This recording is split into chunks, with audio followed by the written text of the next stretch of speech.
He dropped the visor on his helmet to help with the sun glare off the crystal-white snow and to keep the cold out of his eyes.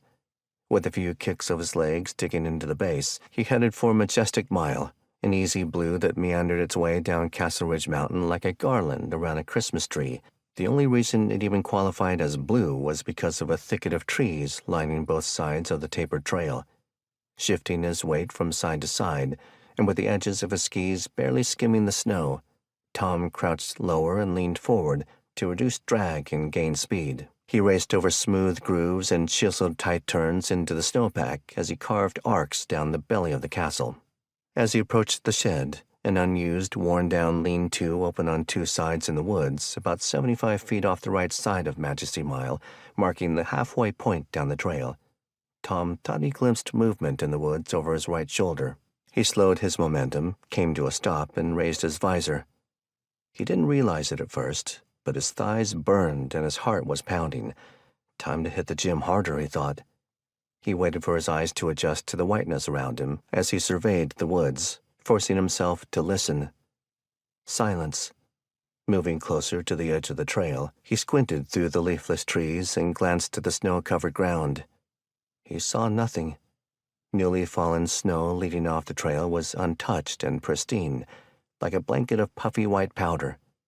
Satisfied he was alone, Tom smirked and mentally kicked himself for thinking someone was lurking in the woods at that early hour.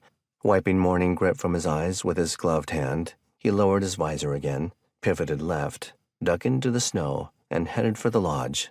Seconds later, Tom heard a shrill shriek coming from the right side of the trail. He banked hard and forced a quick stop. He looked uphill and saw only his tracks. He peered into the woods again, but saw nothing except a mantle of whiteness, just like before. He lifted his visor and craned his head from side to side. "Is anyone there?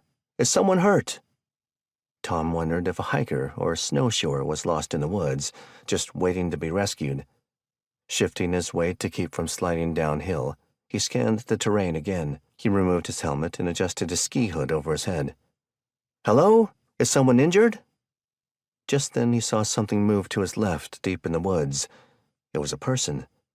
"Hold on, I'm coming to help you. I'll be right there." He stepped on the heel release of his left ski to unlock the binding, and then used his left boot to unlock his right ski. Stepping off the skis quickly, Tom kept his eyes trained on the trees at his 10 o'clock.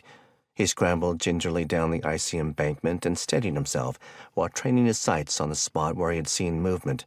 The thunderous blow to the right side of his face and head hit him with Herculean force. Tom stumbled forward, crashing headfirst into a maze of trees. His eyesight narrowed as piercing pain shot down his spine. Frothy blood quickly filled his mouth and nostrils. He was choking and losing consciousness. Sight and sound became distant. Time stood still. Through dimming, blurred vision, he saw the faint outline of a shotgun aimed at his eyes. He saw the bright flash at the end of the long barrel, just as he heard the muffled blast of the single round.